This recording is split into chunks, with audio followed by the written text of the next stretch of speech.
जिला मानसेरा के मुख्तलिफ बाजार नाजायज तजावुजात की जद में मेन बाजार में रेड़ीबान, टियाबान और लंडा फरोश माफिया का राज है। फल फरोश, सब्जी फरोश और दीगर भी सरेआम मेन बाजार पर डेरा जमाए हुए है। पूछने वाला कोई नहीं, इंतजामिया और टीए में खामोश तमाशाई बने हुए है।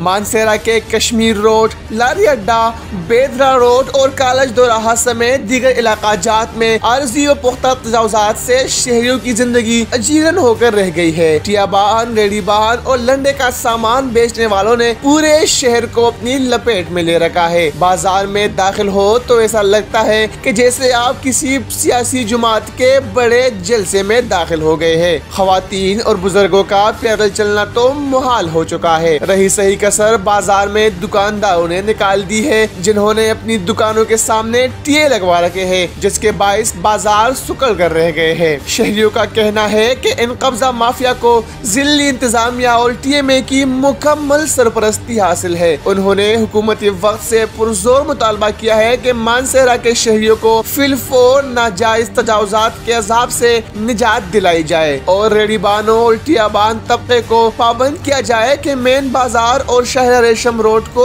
खुला रखे। शहरियों की बार बार मुतालबे और शिकायत पर कमिश्नर हजारा ने तजावुजात माफिया के खिलाफ ऑपरेशन का वादा तो किया था, मगर वो वादा अभी तक वफा न हो सका। अब अवाम को एक और लॉलीपॉप दिया जा रहा है कि 1 दिसंबर से तजावुजात माफिया के खिलाफ ऑपरेशन किया जाएगा। कब्जा माफिया का राज मानसेरा से खत्म हो सकेगा या नहीं, ये एक सवालिया निशान है।